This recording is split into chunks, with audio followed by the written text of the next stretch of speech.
Aku sedang duduk di ruang tunggu dokter ketika ponselku berdering. Itu dari satu-satunya putriku, Anjani. Suaranya terdengar aneh, hampir dingin ketika ia berkata, "Bu, besok kami pergi ke Eropa. Aku sudah menjual rumah pantai dan mobil ibu, kami butuh uangnya." Dadah. Dan ia menutup telepon begitu saja. 45 tahun membesarkannya, berkorban untuknya, dan ia membuangku seperti sampah. Namun aku menarik napas panjang dan tersenyum, karena ada sesuatu yang putriku itu tidak tahu. Namaku Antika Prasetyo, aku 71 tahun. Dan sampai saat itu, aku pikir aku mengenal putriku. Aku menjadi janda 6 bulan yang lalu. Suamiku, Rahmat, meninggal karena serangan jantung saat kami sedang sarapan, seperti yang kami lakukan setiap pagi selama 45 tahun.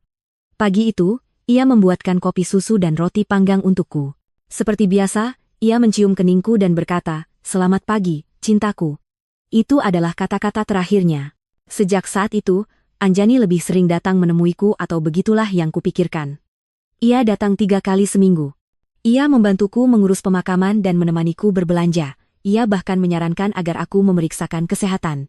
"Bu, ibu harus lebih menjaga diri sekarang." "Ibu sendirian?" katanya sambil tersenyum-senyuman yang kukira penuh kasih, tetapi kini ku mengerti hanyalah demi kenyamanannya sendiri. Rumah pantai itu adalah tempat suci kami. Aku dan Rahmat membelinya ketika Anjani berusia 15 tahun, hasil kerja keras dan penghematan. Setiap musim panas kami pergi ke sana, membangun kenangan, merayakan ulang tahun dan Natal. Anjani membawa pacarnya, lalu suaminya, Edo. Aku memasak untuk semua orang, membersihkan rumah, mencuci pakaian. Itu tradisi keluarga kami.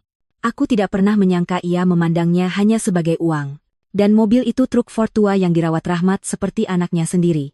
Ia mencucinya setiap minggu, mengganti oli secara rutin, dan selalu memarkir di bawah pohon yang sama. Anjani tahu betapa berharganya truk itu bagiku. Aroma Rahmat masih tercium di joknya.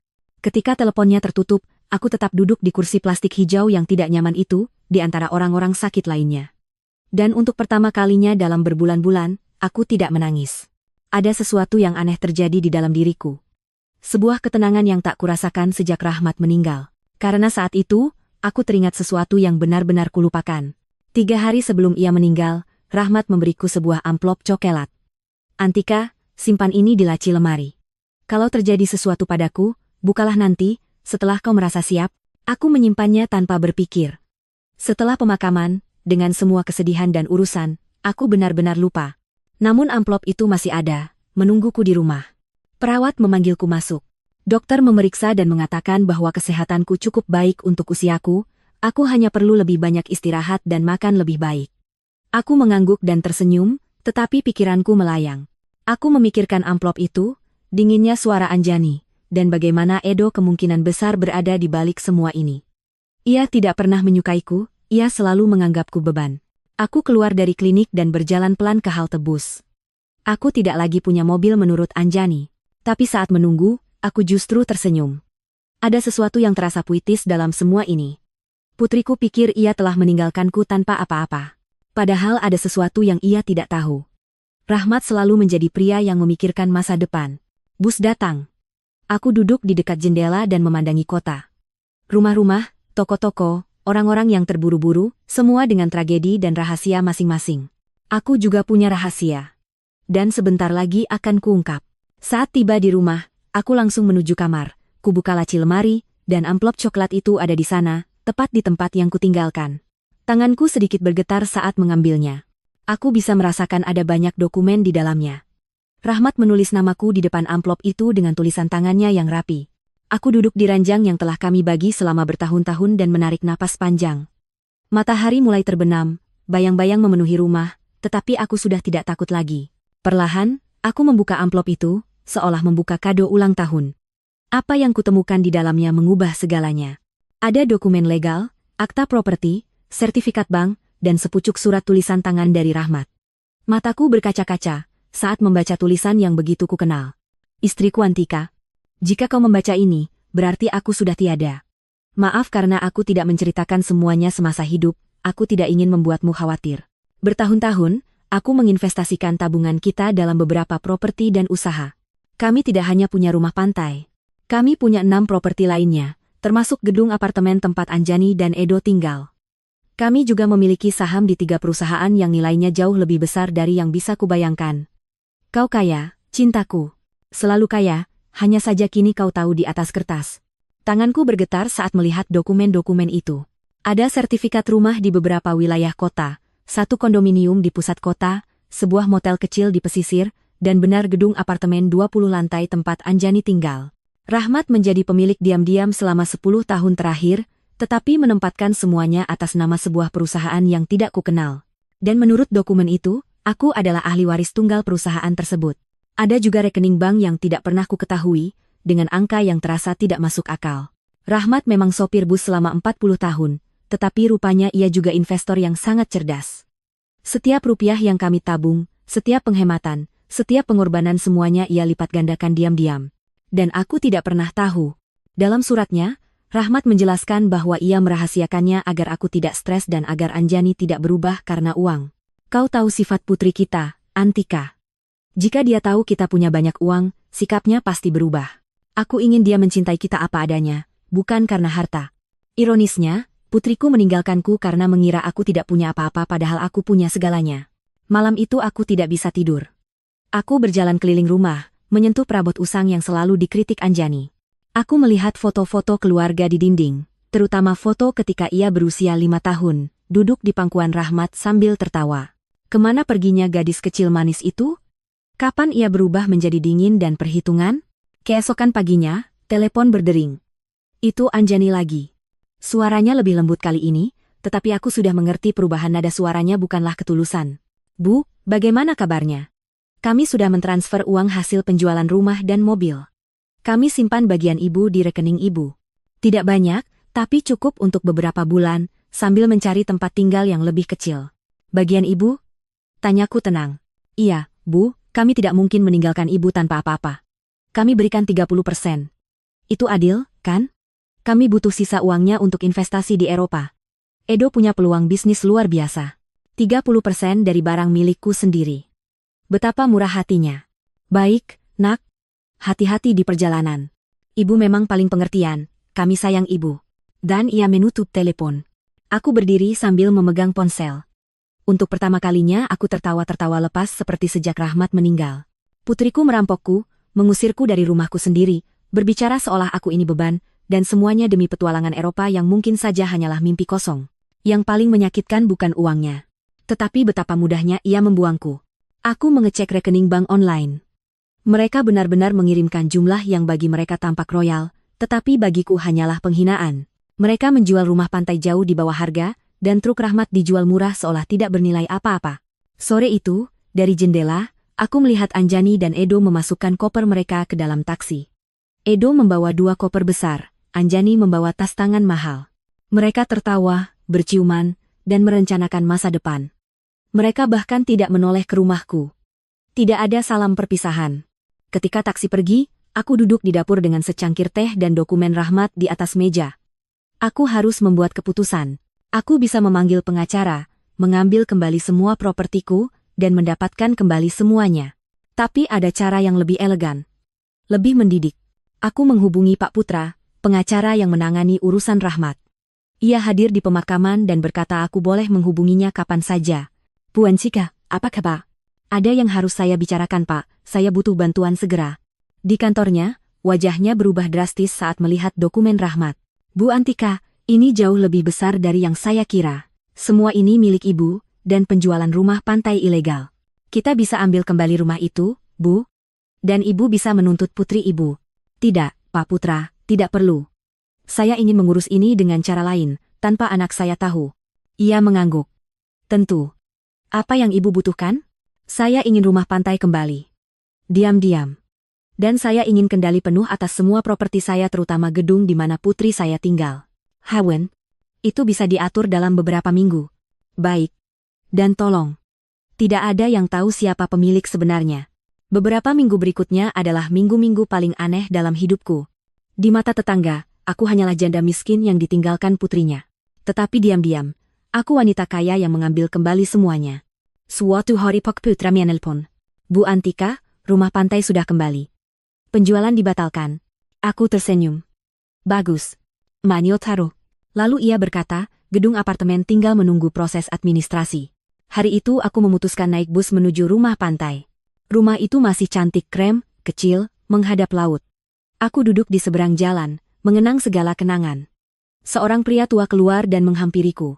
Ibu baik-baik saja? Ya, saya hanya mengingat masa lalu. Mereka bilang pemilik sebelumnya sakit keras. Sedih sekali. Kalau Bapak tahu cerita sebenarnya. Ia tersenyum dan kembali masuk rumah. Aku berdiri, menarik napas panjang. Yang menyakitkan bukan hanya uangnya, tetapi betapa mudahnya Anjani berbohong tentang diriku. Dia telah mengarang cerita tentang penyakitku. Dia memanfaatkan kelemahanku yang seolah-olah ada itu untuk membenarkan tindakannya. Baginya, aku bukan lagi manusia dengan perasaan, hanya rintangan yang harus disingkirkan. Malam itu, aku menelepon Pak Putra lagi. Pak Putra, saya butuh bantuan Bapak untuk satu hal lagi. Saya ingin truk Rahmat kembali juga. Itu akan lebih sulit, Bu Antika. Truk itu atas nama Ibu, tapi putri Ibu punya surat kuasa yang memberinya wewenang untuk menjualnya. Bagaimana bisa begitu? Sepertinya Ibu menandatangani surat kuasa itu beberapa bulan lalu, setelah suami Ibu meninggal. Ibu tidak ingat? Saat itulah jelas terlihat kapan Anjani mulai merencanakan semuanya. Aku samar-samar mengingat telah menandatangani beberapa berkas yang ia bawa, katanya itu untuk mempermudah urusan pemakaman dan warisan. Saat itu aku begitu linglung oleh duka, sampai menandatangani tanpa membaca. Betapa naifnya aku. Saya mengerti, Pak Putra, masih ada cara untuk mendapatkannya kembali? Kita bisa coba, tapi akan jauh lebih rumit. Kita harus membuktikan bahwa Ibu menandatangani surat kuasa itu karena ditipu atau berada di bawah tekanan. Lakukan saja, saya ingin mengambil kembali semua yang mereka rampas dari saya. Beberapa minggu berikutnya, aku menjalani rutinitas aneh. Pagi hari, aku menjadi janda miskin yang dikenal semua orang. Aku keluar membeli kebutuhan pokok, mengobrol dengan tetangga, dan menjaga penampilan luar. Namun sore hari, aku berubah menjadi seorang pebisnis. Aku mempelajari dokumen-dokumen Rahmat, berbicara dengan Pak Putra, dan menyusun langkah berikutnya. Aku mempelajari hal-hal tentang keuangan yang tak pernah kubayangkan akan kubutuhkan. Aku baru tahu bahwa Rahmat jauh lebih cerdas daripada yang kukira. Setiap investasinya dihitung dengan teliti. Gedung tempat Anjani tinggal, misalnya, bukan hanya menguntungkan dari sewa. Letaknya di kawasan yang nilai tanahnya naik dengan cepat. Aku juga menemukan bahwa Edo, suami Anjani, punya banyak sekali utang. Ia telah mengambil pinjaman dengan menjadikan apartemen yang mereka tinggali sebagai jaminan, tanpa tahu bahwa sebenarnya ia bukan pemiliknya. Ketika bank menyadari hal itu, ia akan berada dalam masalah besar. Suatu Jumat, Pak Putra menelepon dengan kabar penting. Bu Antika, semua dokumen sudah selesai. Sekarang Ibu punya kendali penuh atas semua properti. Saya juga berhasil mendapatkan truk Rahmat kembali. Pembelinya ternyata kenalan saya, dan setelah saya jelaskan situasinya, dia bersedia mengembalikannya dengan sedikit kompensasi. Kerja yang sangat bagus, Pak Putra. Sekarang saya butuh bantuan Bapak untuk satu hal lagi. Saya ingin Bapak mengirim surat kepada putri saya. Oh, surat seperti apa? Surat pengosongan. Surat pengusiran. Di seberang sana, hening sejenak. Bu Antika, apa Ibu benar-benar yakin ingin melakukan ini? Yakin sekali. Dia yang memutuskan bahwa saya tidak penting dalam hidupnya. Sekarang dia akan tahu betapa pentingnya saya sebenarnya. Saya mengerti. Ibu mau saya kirim ke Eropa? Tidak. Saya ingin Bapak memberikannya saat dia sudah kembali. Saya punya firasat dia akan segera pulang. Dugaanku tidak salah. Sore itu, Aurora datang tergesa-gesa ke rumahku dengan kabar baru dari lingkungan. Antika, kamu tahu tidak, Edo sedang bermasalah dengan bank. Saudara iparku yang kerja di sana bilang mereka lagi menyelidiki beberapa pinjaman yang diambil Edo dengan menjaminkan apartemen tempat mereka tinggal. Tapi ternyata apartemen itu bukan miliknya. Begitu, ya? Iya. Dan sepertinya Anjani sama sekali tidak tahu. Katanya dia harus pulang dari Eropa untuk mengurus semua kekacauan ini. Rumit sekali. Oh? Memang rumit. Dan yang paling parah, katanya Edo bohong soal bisnis di Eropa. Tidak ada bisnis apapun. Dia cuma mau kabur dari utang-utangnya di sini. Sempurna. Semuanya berjalan persis seperti yang kuperkirakan. Anjani percaya pada Edo, mengorbankan hubungannya denganku demi laki-laki itu, dan sekarang dia baru menyadari bahwa Edo bukan pria yang ia kira. Malam itu, aku duduk di beranda dengan secangkir teh, menatap bintang-bintang. Rahmat dulu sering berkata bahwa bintang-bintang adalah jiwa orang-orang yang telah hidup dengan penuh, yang mengawasi keluarga mereka dari langit. Jika itu benar, berarti dia ada di atas sana, menyaksikan rencananya berjalan sempurna. Terima kasih, Mas, bisikku ke langit. Terima kasih karena masih menjagaku bahkan setelah kau tiada. Keesokan harinya, Pak Putra menelepon pagi-pagi. Bu Antika, saya punya kabar. Putri ibu baru tiba di negara ini, dia sedang berada di bandara, sendirian. And FTI, sendirian? Iya. Sepertinya Edo tetap tinggal di Eropa. Ada kabar bahwa mereka bertengkar besar. Begitu, ya. Suratnya sudah dikirim? Saya akan kirim hari ini. Besok seharusnya sudah dia terima. Aku menutup telepon dan berdiri di dapur, merasakan campuran gugup dan antusias. Setelah berminggu-minggu merencanakan semuanya dalam diam, akhirnya saatnya melangkah secara nyata. Anjani akan segera tahu bahwa ibunya bukan korban tak berdaya seperti yang ia kira. Anjani tiba di apartemennya hari Selasa malam. Aku tahu karena Aurora yang seolah punya informan di tiap sudut lingkungan datang memberitahuku keesokan harinya. Antika, putrimu pulang semalam. Aku lihat dia masuk hanya dengan satu koper, tapi dia kelihatan kacau. Pucat, matanya cekung, seperti habis menangis sepanjang penerbangan. Sendirian, benar-benar sendirian. Dan ada hal aneh waktu satpam minta kunci, dia tidak punya. Dia harus minta pengawas gedung membukakan dengan kunci darurat. Menarik. Berarti kunci ada pada Edo, yang kemungkinan besar sudah memutuskan untuk tidak kembali. Atau mungkin Anjani menemukan sesuatu tentang Edo dan kabur.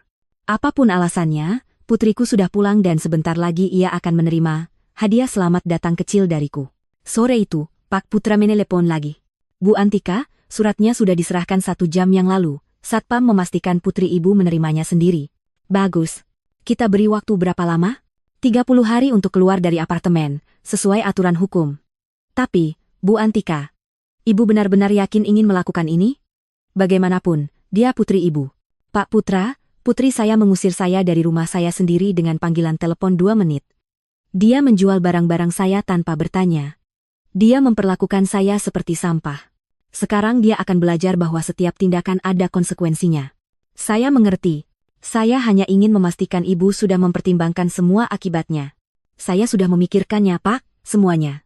Malam itu, aku tidak bisa tidur. Aku terjaga membayangkan wajah Anjani saat membaca surat itu. Kebingungan pertama, lalu penolakan, kemudian panik. Mungkin ia mengira itu penipuan. Namun ketika ia mencoba mengecek, ia akan tahu bahwa semuanya sepenuhnya legal.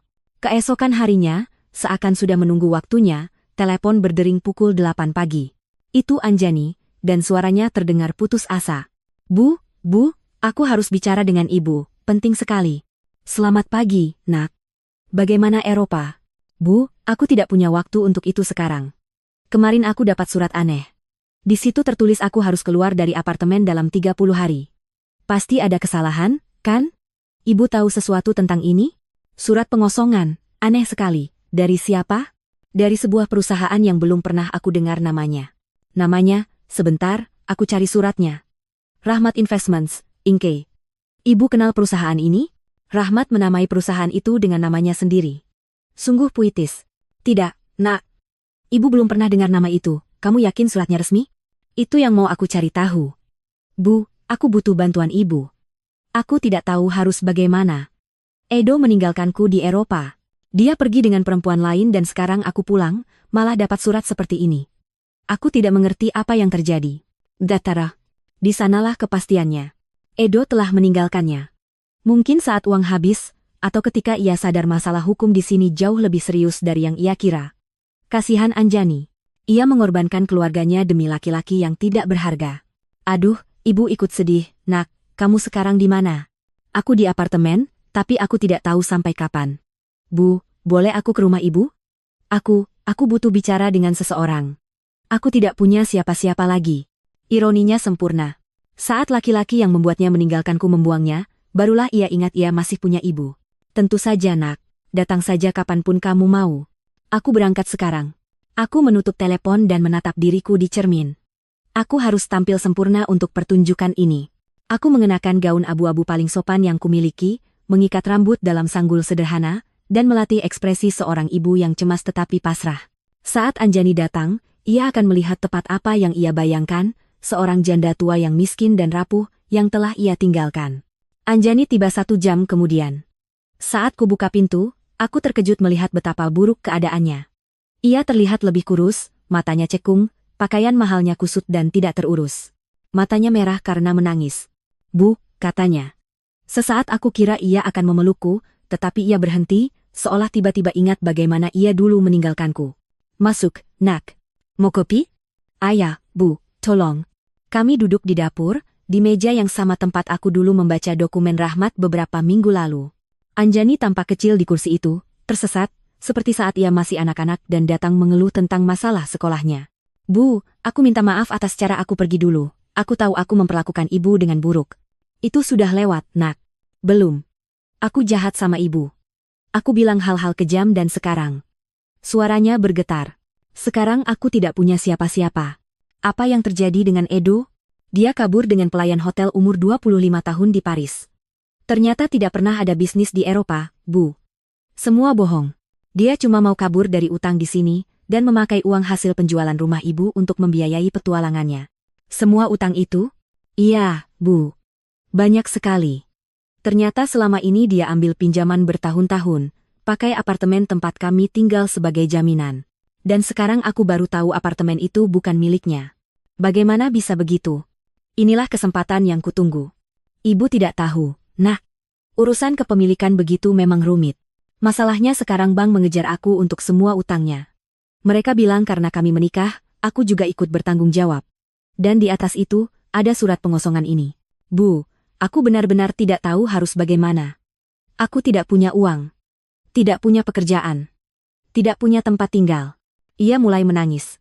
Air mata yang benar-benar tulus, penuh keputusasaan. Dan sesaat, hati ibuku melunak. Aku ingin memeluknya, menenangkannya, mengatakan semuanya akan baik-baik saja.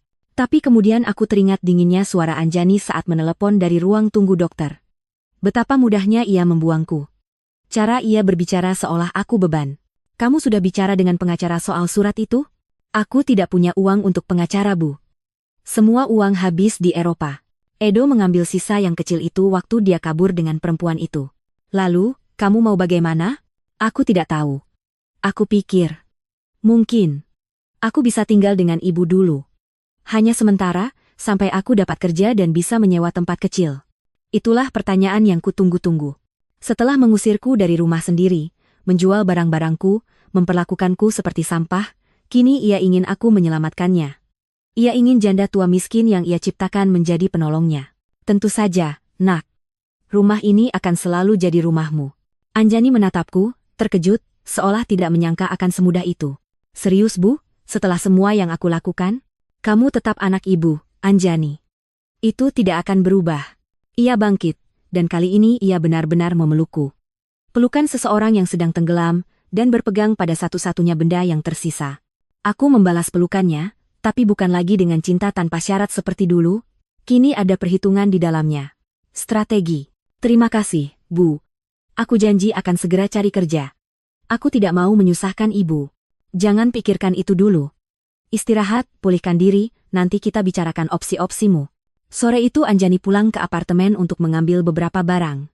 Aku tetap di dapur, memikirkan betapa mudahnya semua ini terjadi. Dia datang padaku tepat seperti yang kurencanakan, hancur, putus asa, tanpa pilihan. Dan yang paling penting, ia tidak curiga apapun.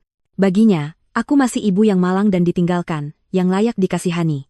Padahal ini baru bagian pertama dari rencanaku. Membuatnya tinggal bersamaku akan memberiku kesempatan sempurna untuk tahap berikutnya.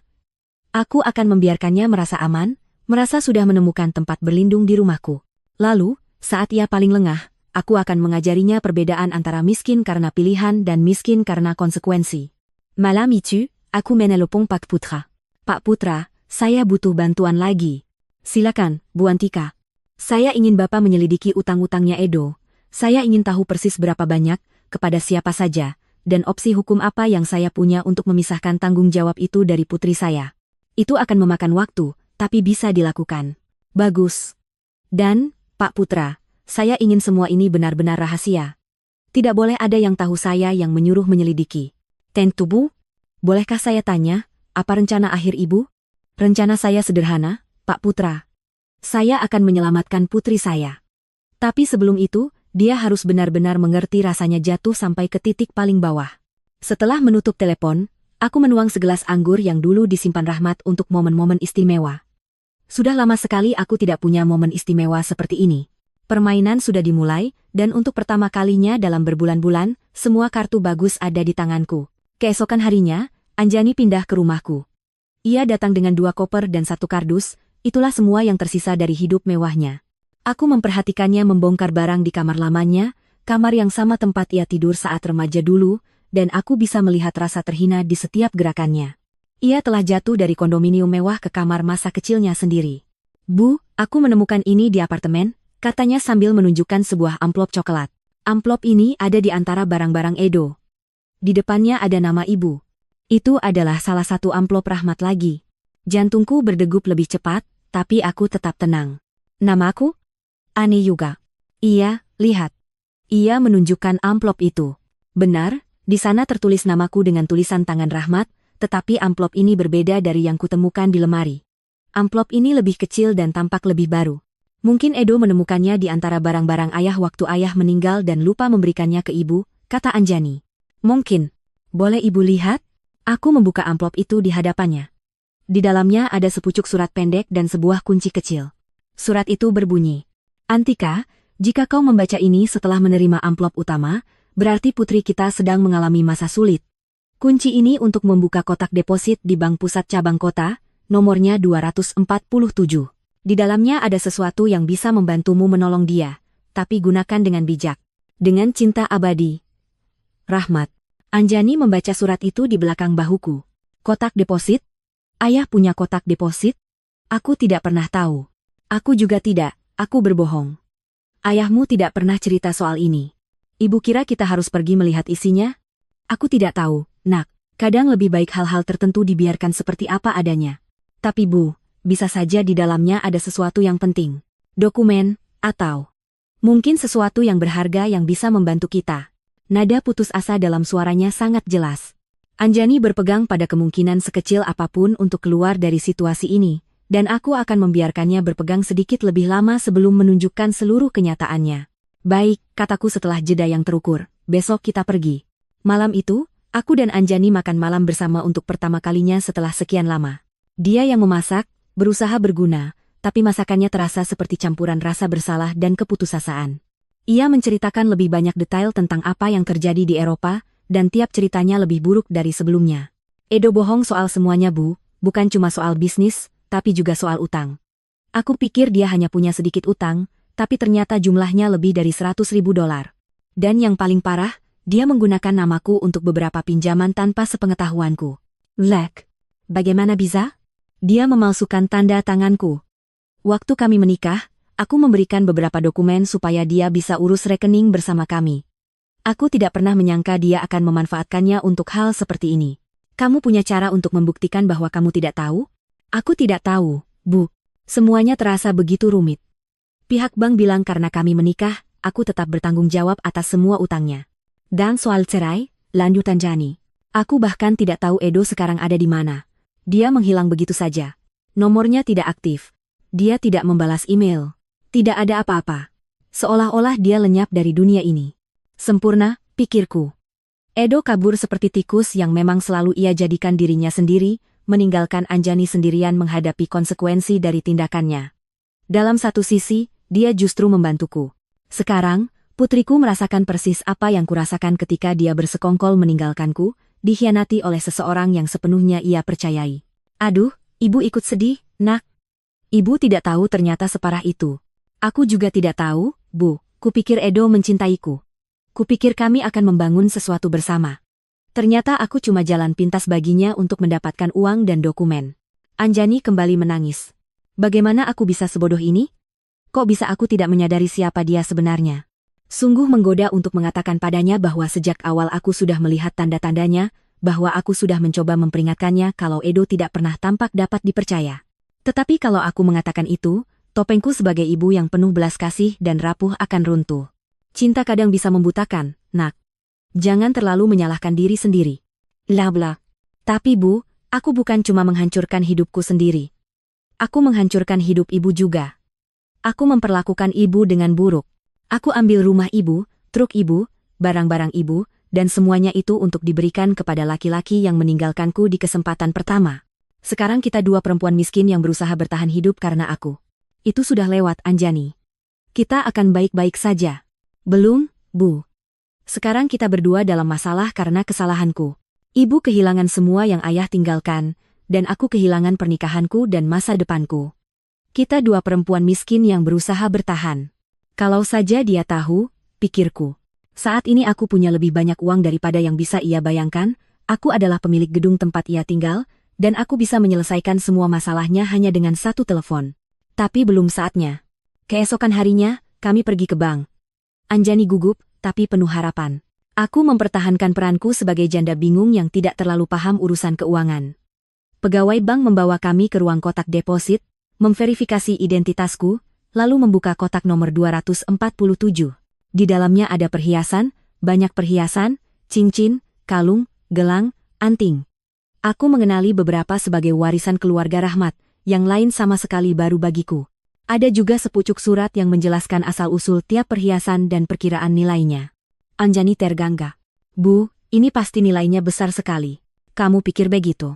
Iya, lihat batu zamrud ini, dan kalung mutiara ini, Bu, ayah menyimpan harta karun di sini.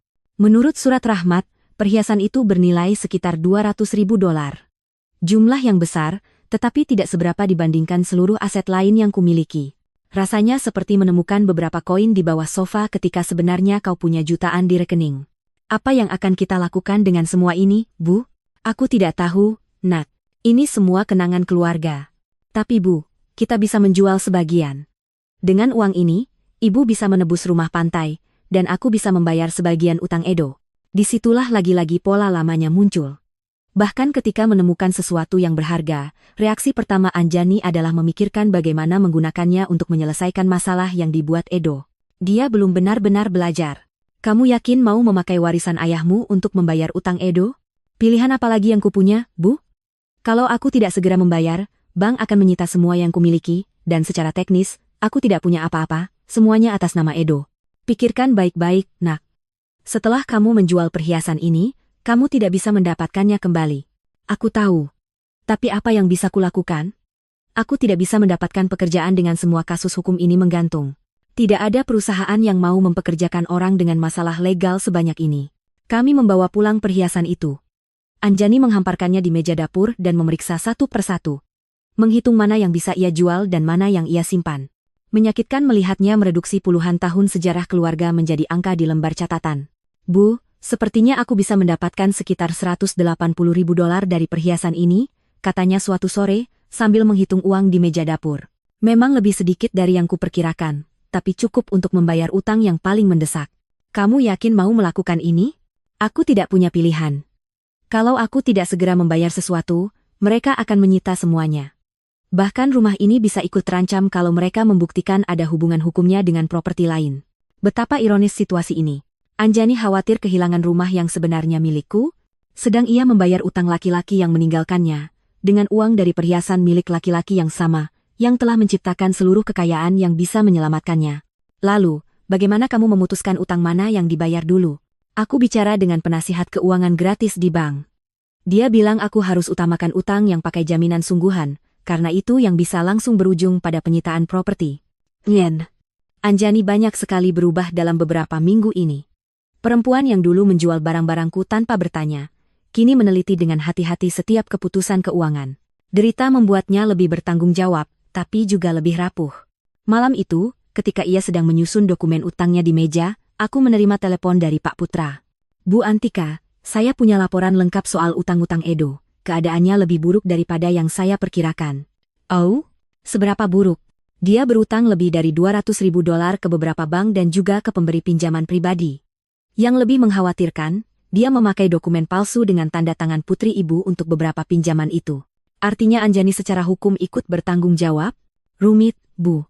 Kalau kita bisa membuktikan bahwa dia tidak tahu, mungkin kita bisa membebaskannya dari sebagian utang. Tapi prosesnya akan lama dan mahal. Semahal apa untuk pengacara bagus yang khusus menangani kasus seperti ini? Mungkin sekitar $50.000. Dan itu pun belum tentu menang. Saya mengerti. Kalau dia membayar saja semua utang itu bagaimana? Kalau dia punya uang, itu jalan tercepat. Tapi saya ragu dia punya akses ke jumlah sebesar itu. Pak Putra, saya ingin Bapak menyiapkan semua dokumen yang diperlukan untuk membebaskan putri saya dari utang-utang ini, tapi jangan bilang apa-apa padanya dulu. Jadi ibu yang akan membayar, Bu Antika? Saya akan melakukan apapun yang perlu untuk melindungi putri saya. Tapi ini harus ditangani dengan cara yang sangat khusus. Setelah menutup telepon, aku menemukan Anjani duduk di ruang tamu, memandangi perhiasan dengan ekspresi sedih. Ia tampak tersesat, seperti anak kecil yang memecahkan mainan kesayangannya dan tidak tahu bagaimana memperbaikinya. Apa yang kamu pikirkan, nak? Tentang ayah. Tentang betapa kecewanya ayah kalau melihat apa yang kulakukan dengan hidupku. Ayahmu sangat mencintaimu, Anjani, dia akan mengerti. Tidak, Bu. Ayah mengajariku untuk bertanggung jawab, menghargai keluarga, tidak egois. Dan aku melakukan kebalikannya. Aku meninggalkan ibu demi laki-laki pembohong. Aku menjual kenangan keluarga demi uang. Aku menghancurkan semua yang ayah bangun. Untuk pertama kalinya sejak ia pulang, kudengar penyesalan yang benar-benar tulus dalam suaranya. Bukan hanya menyesali konsekuensi, tetapi mengakui bahwa ia telah melakukan sesuatu yang secara moral salah. Orang bisa salah, nak. Yang penting adalah apa yang kita lakukan setelah menyadari kesalahan itu. Tapi bagaimana aku belajar dari ini, Bu? Bagaimana aku memperbaiki kerusakan yang sudah kuperbuat? Itulah pertanyaan yang kutunggu. Anjani akhirnya siap menghadapi kebenaran tentang tindakannya dan konsekuensinya. Tapi belum saatnya memperlihatkan kartu terakhirku. Aku harus membiarkannya benar-benar menyentuh dasar dulu. Beberapa hari berikutnya sangat krusial bagi rencanaku. Anjani memutuskan untuk menjual sebagian besar perhiasan, hanya menyimpan cincin tunangan yang pernah diberikan Rahmat kepadaku, dan sebuah kalung kecil milik neneknya. Aku memperhatikan bagaimana ia menyiapkan diri untuk pergi ke toko-toko emas, meneliti harga, dan bernegosiasi dengan pembeli. Menyesakan melihatnya mengubah sejarah keluarga menjadi transaksi dagang, tetapi itu perlu agar ia memahami beratnya konsekuensi. Bu, aku dapat $180.000 dari perhiasan, katanya suatu sore, menghitung uang di meja dapur. Memang lebih sedikit dari perkiraanku, tapi cukup untuk bayar utang yang paling mendesak. Limah, kamu yakin mau melakukan ini? Aku tidak punya pilihan. Kalau aku tidak segera bayar sesuatu, mereka akan menyita semuanya.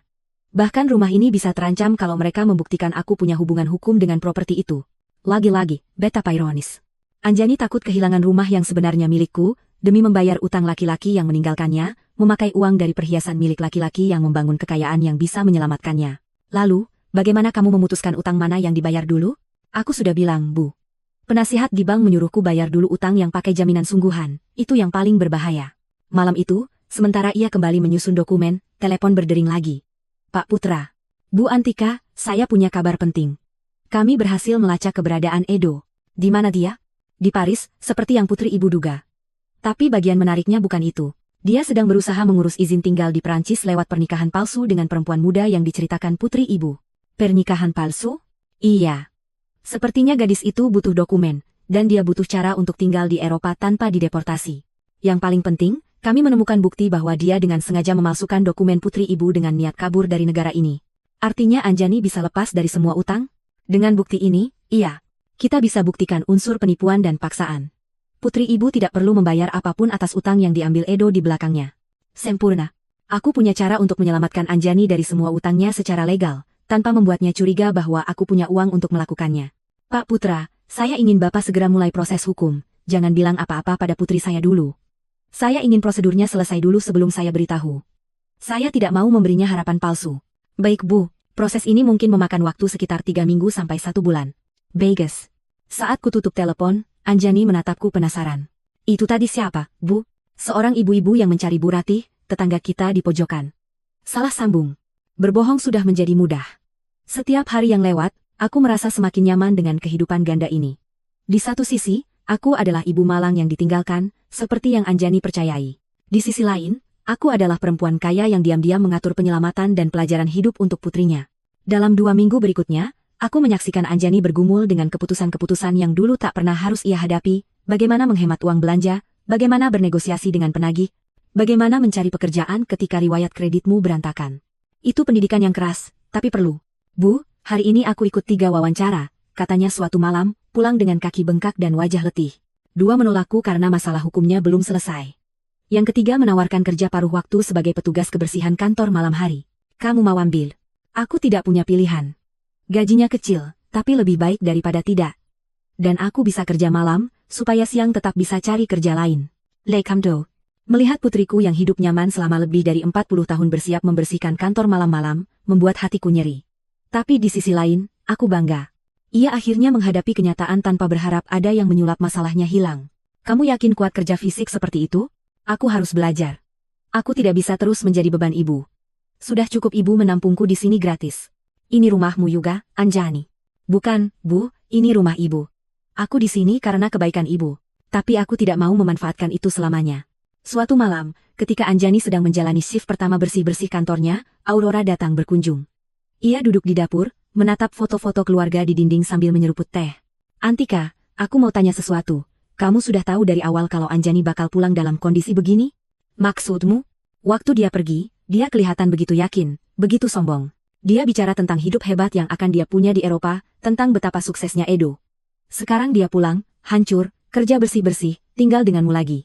Hidup memang banyak putarannya, Aurora. Iya, tapi ada sesuatu yang lain. Aku memperhatikan Anjani akhir-akhir ini. Dia kelihatan beda. Bukan cuma sedih, tapi juga rendah hati. Seakan-akan dia belajar sesuatu yang besar. Aurora memang selalu peka. Menurutmu, dia belajar apa?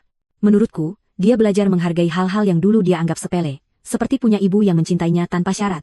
Mungkin. Boleh aku jujur, Antika? Tentu. Waktu Anjani pergi dan memperlakukanmu seburuk itu, banyak dari kami yang mengira kamu tidak akan pernah memaafkannya. Tapi sekarang kamu di sini, merawatnya lagi, memberi dia rumah ketika dia tidak punya tempat lain. Dia anakku, Aurora. Iya, tapi tidak semua ibu mau melakukan apa yang kamu lakukan, apalagi setelah diperlakukan seperti itu. Kalau saja Aurora tahu seluruh kebenarannya, bahwa aku memiliki kekuatan untuk menyelesaikan semua masalah Anjani, tetapi memilih membiarkannya menderita sedikit lebih lama demi pelajaran yang utuh. Kamu pikir aku melakukan hal yang benar? Menurutku kamu melakukan apa yang akan dilakukan ibu yang baik. Tapi aku juga pikir Anjani perlu benar-benar mengerti apa yang dia hilangkan ketika dia meninggalkanmu. Maksudmu? Dia harus belajar menghargaimu bukan cuma sebagai ibu yang selalu menyelamatkannya saat dia dalam masalah, tapi sebagai perempuan kuat yang membangun kehidupan stabil selama 45 tahun. Dia perlu menghormatimu, bukan hanya membutuhmu. Aurora tepat sasaran. Itulah inti dari seluruh rencanaku. Aku tidak mau Anjani kembali hanya karena putus asa. Aku ingin dia kembali karena rasa hormat dan kasih sayang yang dewasa. Dan menurutmu, bagaimana itu bisa terjadi? Menurutku, itu sudah mulai terjadi. Aku lihat cara dia bicara padamu sekarang, sangat berbeda. Dia bukan lagi putri yang memerintah, atau memperlakukanmu seperti beban. Sekarang dia perempuan dewasa yang sungguh-sungguh bersyukur masih punya ibu seperti kamu. Malam itu, ketika Anjani pulang dari kerja, aku melihatnya tiba dalam keadaan lelah, tetapi dengan martabat baru. Uang sedikit yang ia bawa pulang adalah hasil keringatnya sendiri, dan itu berarti sesuatu baginya. Bagaimana hari pertama kerjamu? Berat, tapi tidak seburuk yang kubayangkan. Ibu-ibu lain di sana banyak membantu. Salah satunya, Bu Sari, mengajariku trik biar bersih lebih cepat. Bu Sari? Iya. Umurnya 60 tahun dan sudah 20 tahun bersih-bersih kantor. Dia bilang. Dia mulai kerja ini, setelah suaminya meninggalkannya dengan 3 anak kecil. Katanya ini bukan pekerjaan yang ia impikan, tapi pekerjaan ini memberinya kemandirian dan martabat. Kedengarannya bijak. Memang. Dia bilang sesuatu yang bikin aku banyak mikir. Dia bilang, ada 2 tipe orang yang akhirnya bekerja seperti kami. Mereka yang ada di sini karena tidak pernah punya kesempatan, dan mereka yang ada di sini karena mengacaukan kesempatan yang mereka punya. Dia tanya aku termasuk yang mana. La Kerme. Lalu kamu jawab apa? Aku bilang sejujurnya, aku punya semua kesempatan di dunia. Aku punya keluarga yang mencintaiku, rumah stabil, warisan, dan aku menghancurkannya karena mengikuti laki-laki yang tidak berharga. Lalu dia bilang apa? Dia tertawa dan bilang, ya sudah, nak. Setidaknya kamu tahu persis kenapa kamu di sini. Itu sudah 1 langkah lebih maju dari kebanyakan orang. Anjani menuang segelas air dan duduk di meja bersamaku. Bu, aku mau ibu tahu sesuatu. Beberapa minggu terakhir ini adalah masa tersulit dalam hidupku, tapi juga yang paling penting. Kenapa? Karena akhirnya aku mengerti apa yang benar-benar penting. Bukan uang, bukan tinggal di apartemen termewah, bukan membuat orang kagum. Tapi punya orang yang benar-benar mencintaimu, yang tetap ada ketika semuanya runtuh. Anjani? Tidak, biarkan aku selesai. Ibu punya semua hak untuk membenciku atas apa yang kulakukan. Aku meninggalkan ibu ketika ibu paling membutuhkan. Aku mengambil semua yang ayah tinggalkan. Aku memperlakukan ibu seolah-olah ibu beban, dan sekarang aku di sini, berharap ibu memaafkanku dan merawatku lagi. Aku sudah memaafkanmu sejak lama, nak. Tapi aku belum memaafkan diriku sendiri. Dan aku tidak akan sampai aku benar-benar bisa membuktikan bahwa aku sudah berubah, bahwa aku belajar dari kesalahan-kesalahanku. Keesokan paginya, Pak Putra menelepon. Bu Antika, saya punya kabar sangat baik. Proses hukumnya hampir selesai. Kita bisa membebaskan putri ibu dari semua utang Edo. Sudah waktunya. Setelah berminggu-minggu menyaksikan Anjani berjuang, bekerja, dan merenungkan kesalahannya, akhirnya tiba saatnya menunjukkan bahwa ia tidak pernah benar-benar sendirian, bahwa selalu ada seseorang yang diam-diam menjaganya. Pak Putra, saya ingin Bapak atur satu pertemuan, sudah saatnya putri saya tahu seluruh kebenarannya. Pak Putra mengatur pertemuan itu untuk Jumat pagi di kantornya. Aku memberitahu Anjani bahwa aku sudah membuat janji dengan seorang pengacara yang bisa membantunya dengan masalah legalnya, tetapi tidak menjelaskan rinciannya. Ia setuju ikut, meski jelas gugup soal biaya. Bu, aku tidak punya uang untuk bayar pengacara. Uangku saja pas-pasan untuk kebutuhan pokok. Jangan pikirkan itu dulu, nak. Kita dengar saja dulu apa yang dia katakan. Kami tiba di kantor Pak Putra tepat waktu. Anjani memakai pakaian terbaik yang ia punya, meski sekarang agak kebesaran di tubuhnya yang lebih kurus. Ia gugup, menggenggam tangan sendiri, menanti kabar buruk lain di tengah tumpukan masalahnya. Bu Antika, Mbak Anjani, terima kasih sudah datang, sambut Pak Putra dengan senyum profesional. Terima kasih sudah bersedia menerima kami, jawab Anjani. Tapi saya harus jujur, kondisi keuangan saya sangat rumit. Saya mungkin tidak sanggup bayar biaya tinggi. Loh, itulah yang akan kita bicarakan, kata Pak Putra sambil melirik ke arahku. Tapi pertama, saya perlu Anda membaca dokumen-dokumen ini.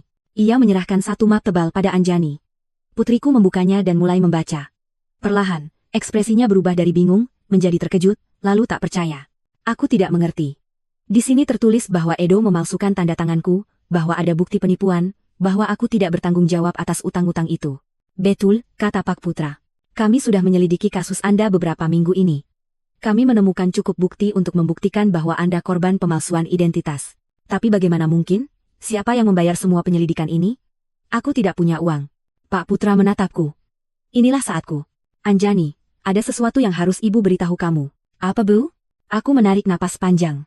Setelah berminggu-minggu berpura-pura, akhirnya aku akan membuka semuanya. Ayahmu meninggalkan sesuatu yang jauh lebih besar daripada yang kamu tahu. Jauh lebih besar. Maksud ibu? Pak Putra, tolong tunjukkan dokumen yang lain. Ia mengeluarkan map kedua dan menyerahkannya pada Anjani. Kali ini berisi sertifikat properti, rekening bank, surat investasi seluruh kekayaan yang selama ini Rahmat bangun diam-diam. Anjani membaca dalam diam selama beberapa menit. Wajahnya melalui seluruh spektrum emosi. Bingung, tidak percaya, terkejut, lalu pelan-pelan mengerti.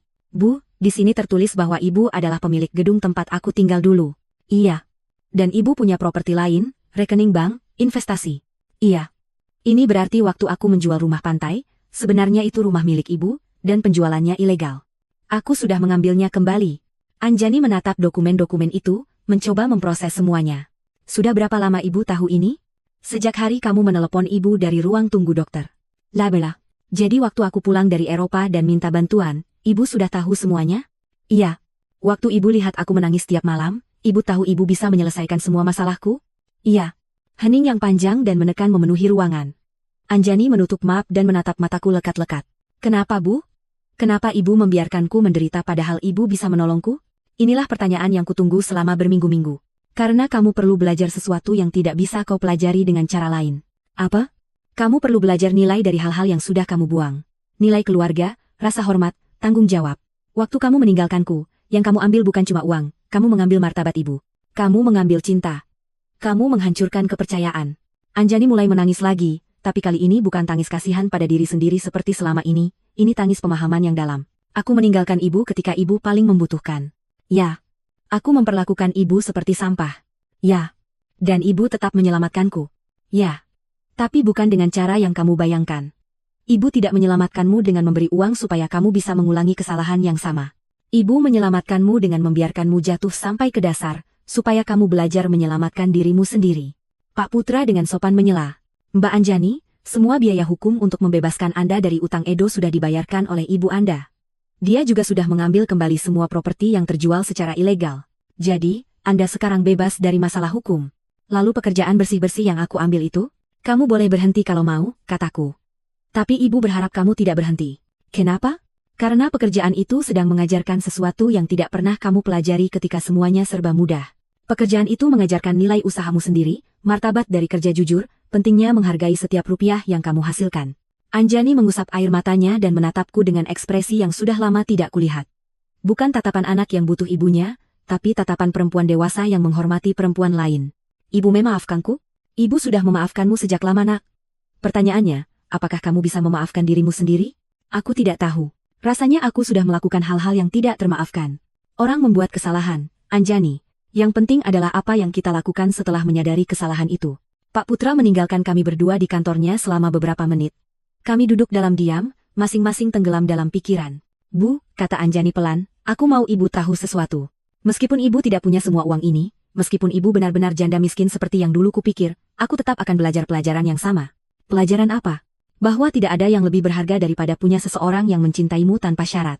Selama beberapa minggu terakhir, satu-satunya hal yang membuatku tetap waras adalah mengetahui bahwa aku punya rumah di sini. Bahwa tidak peduli sejauh apa aku menghancurkan hidupku, ibu tetap ibuku. Itu tidak akan pernah berubah, Anjani. Aku tahu. Tapi aku juga tahu satu hal lagi. Aku tidak boleh lagi menganggap cinta itu sebagai sesuatu yang sudah seharusnya ada. Aku harus menghargainya setiap hari dengan rasa hormat, dengan rasa syukur, dengan tindakan, bukan cuma kata-kata. Kami keluar dari kantor Pak Putra dengan hubungan yang sama sekali baru. Kami tidak lagi sekadar ibu dan anak yang disatukan oleh darah dan kebiasaan. Kami adalah dua perempuan dewasa yang memilih satu sama lain setelah melewati ujian paling berat yang bisa dibayangkan. Minggu-minggu berikutnya adalah masa membangun kembali, tapi bukan seperti yang dulu Anjani bayangkan. Meskipun sekarang ia tahu, aku punya cukup banyak uang untuk menyelesaikan semua masalahnya, ia memutuskan untuk tetap bekerja sebagai petugas kebersihan malam. Bu, aku harus menyelesaikan apa yang sudah aku mulai, katanya suatu sore ketika ia sedang bersiap berangkat kerja.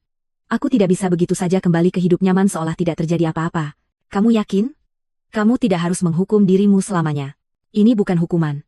Ini cara untuk selalu mengingat siapa aku dulu, dan siapa aku ingin menjadi sekarang. Aima.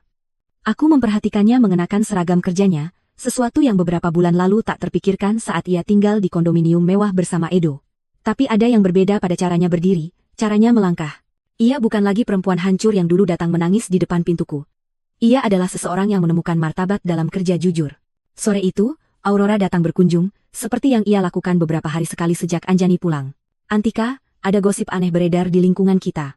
Gosip seperti apa? Orang-orang bilang kamu tidak sekaya tidak semiskin yang selama ini kami kira. Ada yang lihat Anjani keluar dari kantor pengacara yang sangat mewah di pusat kota, dan lalu mereka lihat dia melunasi semua utangnya di bank. Orang memang suka bicara, Aurora. Iya, tapi mereka juga bilang kamu berhasil dapat kembali rumah pantaimu, dan entah bagaimana kamu menyelesaikan semua masalah hukum Anjani. Itu butuh uang banyak sekali, Antika. Aurora sudah terlalu lama mengenalku untuk bisa kutipu terus. Kamu sebenarnya mau tahu apa, tepatnya? Tanyaku. Aku mau tahu apakah sahabatku selama 40 tahun ini sudah berbulan-bulan berbohong tentang keadaannya. Aku menuang teh dan duduk di depannya. Sudah waktunya jujur pada satu orang lagi. Rahmat meninggalkan jauh lebih banyak daripada yang orang tahu, Aurora, jauh lebih banyak. Nah, seberapa banyak? Cukup untuk membuat aku dan Anjani tidak perlu khawatir soal uang lagi seumur hidup. Aurora terdiam beberapa saat, mencerna semuanya. Lalu kenapa kamu berpura-pura miskin selama berbulan-bulan ini? Karena aku butuh Anjani belajar sesuatu yang tidak bisa ia pelajari dengan cara lain. Aku menceritakan semuanya. Telepon kejam Anjani dari ruang tunggu dokter. Rencanaku untuk membalas dengan cara diam-diam, berminggu-minggu menyaksikannya jatuh sampai ke dasar, dan akhirnya pengungkapan di kantor Pak Putra. Antika, itu, sekaligus brilian dan mengerikan. Mengerikan? Iya. Karena kamu membiarkan anakmu sendiri menderita padahal kamu bisa langsung menolongnya. Tapi juga brilian? Karena aku mengerti kenapa kamu melakukannya. Kamu mengat sih? Iya. Anjani perlu belajar nilai dari hal-hal yang sudah ia buang. Kalau kamu langsung memberinya uang dan menyelesaikan semua masalahnya, yang ia pelajari hanya bahwa akan selalu ada seseorang yang menyelamatkannya dari konsekuensi keputusannya sendiri. Persis. Tapi Antika, apa tidak sakit hati melihatnya menderita seperti itu? Setiap hari. Setiap malam aku melihatnya menangis. Setiap pagi melihatnya bangun untuk bekerja dalam keadaan lelah dan putus asa. Tapi aku tahu, kalau aku menyelamatkannya terlalu cepat, pelajarannya tidak akan lengkap. Dan menurutmu, dia sudah belajar? Lihat saja sendiri. Anjani tahu sekarang ia punya akses ke uang yang cukup untuk hidup nyaman, tapi dia memilih tetap bekerja. Dia tahu dia bisa pindah ke tempat yang lebih baik, tapi dia memilih tetap tinggal di sini bersamaku. Dia tahu dia tidak perlu lagi pusing soal utang, tapi dia memakai tabungan sendiri untuk membantu perempuan lain yang ada dalam situasi mirip. Dia membantu perempuan lain? Iya. Dia berteman dengan ibu-ibu yang kerja bersamanya, dan dia memakai sebagian uang hasil kerjanya untuk membantu seorang rekan yang kesulitan membayar penitipan anak. Aurora tersenyum. Itu bukan Anjani yang dulu berangkat ke Eropa. Bukan. Anjani yang ini mengerti bahwa uang adalah alat, bukan tujuan. Dia mengerti bahwa martabat datang dari kerja dan rasa hormat, bukan dari barang-barang mewah.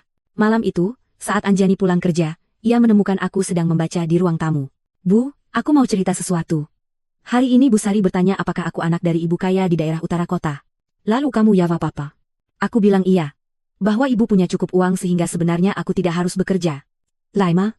Lalu kamu tahu dia bertanya apa setelah itu? Apa? Dia tanya, kalau begitu kenapa aku masih bekerja? Jadi aku jelaskan, karena aku perlu membuktikan pada diriku sendiri bahwa aku bisa berdiri di atas kaki sendiri. Lalu dia bilang apa? Ia tertawa dan berkata, nah, itulah bedanya kaya beneran dan cuma sok kaya. Ibumu mengajarimu bagaimana caranya menjadi kaya yang sesungguhnya. Busari memang banyak, kataku. Iya. Dan dia membuatku sadar satu hal penting, bukan soal berapa banyak uang yang kita punya, tapi bagaimana kita menggunakannya, dan bagaimana hubungan kita dengan uang itu sendiri. Anjani duduk di sofa di sampingku. Bu, aku mau ibu tahu, aku sudah membuat keputusan. Aku akan tetap tinggal di sini dengan ibu, tapi bukan sebagai anak yang pulang ke rumah orang tua. Aku ingin tinggal di sini sebagai perempuan dewasa yang memilih berbagi hidup dengan ibunya. Number 6. Bedanya apa? Bedanya, aku akan ikut menanggung biaya rumah. Aku akan ikut membayar dan mengurus keperluan rumah. Aku ingin hubungan ini menjadi kemitraan antara dua perempuan dewasa yang saling mencintai dan saling menghormati. Anjani, kamu tidak perlu. Aku perlu, Bu. Aku butuh hubungan kita berbeda dari dulu. Dulu aku adalah anak yang menganggap cinta dan pengorbanan ibu itu sesuatu yang otomatis. Sekarang aku ingin jadi perempuan dewasa yang menghargai dan menjaga hubungan paling penting dalam hidupnya. Lalu bagaimana dengan pekerjaanmu? Aku akan tetap bekerja, tapi tidak harus selamanya bersih-bersih kantor malam. Aku ingin kuliah lagi. Aku ingin mempersiapkan diri untuk melakukan sesuatu yang lebih bermakna dengan hidupku. Tapi aku ingin melakukannya pelan-pelan, dengan cara menghasilkan setiap kesempatan. Kamu sudah tahu mau belajar apa? Sudah. Aku ingin belajar pekerjaan sosial, social work. Beberapa minggu terakhir ini membuatku sadar betapa banyak orang yang mengalami situasi sulit tanpa ada yang mendukung mereka. Aku ingin menggunakan apa yang kita punya untuk membantu perempuan lain yang mengalami hal yang sama denganku. Itu sempurna. Anjani bukan hanya belajar menghargai apa yang ia miliki, tapi juga menemukan cara menjadikan pengalamannya sebagai sesuatu yang konstruktif. Dan soal Edo? Pak Putra bilang dia ditangkap di Prancis karena pernikahan palsu itu. Dia akan dideportasi segera. Tapi jujur saja Bu, aku sudah tidak peduli. Bagian hidupku yang itu sudah selesai. Kamu tidak merasa dendam? Tidak. Edo justru memberiku hadiah tanpa ia sadari. Kalau bukan karena dia meninggalkan dan mengkhianatiku, aku tidak akan jatuh sampai ke titik terendah. Dan kalau aku tidak pernah jatuh sejauh itu, aku tidak akan belajar menghargai sepenuhnya apa yang aku punya sekarang. Malam itu, untuk pertama kalinya setelah sekian lama, aku tidur dengan hati benar-benar tenang. Rencanaku berhasil. Anjani bukan hanya belajar pelajaran yang ia butuhkan, tapi ia keluar dari pengalaman itu sebagai perempuan yang lebih kuat, lebih bijak, dan lebih penuh belas kasih. Rahmat pasti akan sangat bangga. 6 bulan kemudian, hidup kami menemukan keseimbangan baru yang dulu tak pernah kami bayangkan. Anjani menyelesaikan studi pekerjaan sosialnya dengan nilai yang sangat baik, dan aku memutuskan menggunakan sebagian hartaku untuk mendirikan yayasan yang membantu perempuan korban kekerasan dalam rumah tangga dan penelantaran finansial. Bu, surat dari universitas sudah datang, kata Anjani suatu pagi, masuk ke dapur sambil membawa amplop di tangannya. Aku diterima program magister. Aku mulai semester depan. Tapi Bu, aku mau ibu tahu, aku akan membayarnya dengan tabunganku sendiri. Aku sudah menyisihkan uang dari gajiku di kantor kota. Gajinya memang tidak besar, tapi ia sudah belajar hidup sederhana dan menghargai setiap rupiah yang ia hasilkan. Kamu yakin? Kita sangat mampu membiayai S2-mu tanpa masalah. Aku tahu. Tapi aku perlu membiayainya sendiri. Itu bagian dari siapa aku sekarang. Sore itu, Aurora datang seperti biasa di hari Jumat. Ia telah menjadi semacam saksi perjalanan kami, menyaksikan transformasi kami dengan rasa kagum. Antika, aku harus mengaku sesuatu, katanya sambil menuang cangkir teh kedua. Awalnya, aku pikir kamu sangat kejam pada Anjani. Dan sekarang? Sekarang aku pikir kamu ibu paling bijak yang pernah ku tahu. Lihat anakmu. Benar-benar lihat dia. Itu benar.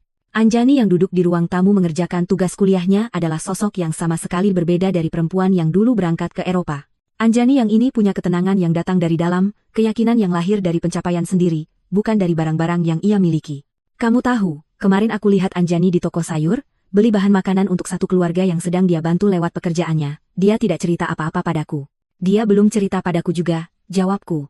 Waktu kutanya kenapa dia pakai uangnya sendiri dan bukan anggaran kantor, dia bilang, tidak semua hal bisa diukur dengan anggaran resmi. Malam itu, aku dan Anjani makan malam di beranda, kebiasaan baru yang sudah menjadi tradisi. Itulah waktu kami untuk bercerita tentang hari yang kami jalani, merencanakan masa depan, dan sekadar menikmati kebersamaan. Bu, hari ini aku menerima surat aneh, kata Anjani sambil memotong saladnya. Dari siapa? Dari Edo? Tubuhku refleks menegang. Edo, Jamenu Surapadamu? Dari mana? Dari penjara di Prancis. Katanya dia divonis 2 tahun karena penipuan pernikahan. Di surat itu dia bilang menyesal atas semua yang dia lakukan dan ingin minta maaf padaku. Lalu, bagaimana perasaanmu? Sejujurnya, aku tidak merasa apa-apa. Tidak marah, tidak sedih, tidak ingin balas dendam. Rasanya seperti bagian hidup itu terjadi puluhan tahun lalu, bukan beberapa bulan lalu. Kamu mau membalas suratnya? Tidak. Bukan karena aku membencinya, tapi karena tidak ada lagi yang perlu dibicarakan. Anjani yang menikahinya dulu sudah tidak ada, Anjani yang sekarang tidak punya apapun untuk dibahas dengannya. Aku kagum pada kedewasaan suaranya. Perempuan yang duduk di depanku ini punya kekuatan batin yang lahir dari jatuh ke titik terdalam dan bangkit dengan kekuatannya sendiri. Kamu tahu, pelajaran apa yang diajarkan semua pengalaman ini padaku, Bu? Apa? Bahwa cinta sejati bukan yang selalu mengatakan apa yang ingin kamu dengar. Cinta sejati adalah yang mengajarkan hal-hal yang perlu kamu pelajari.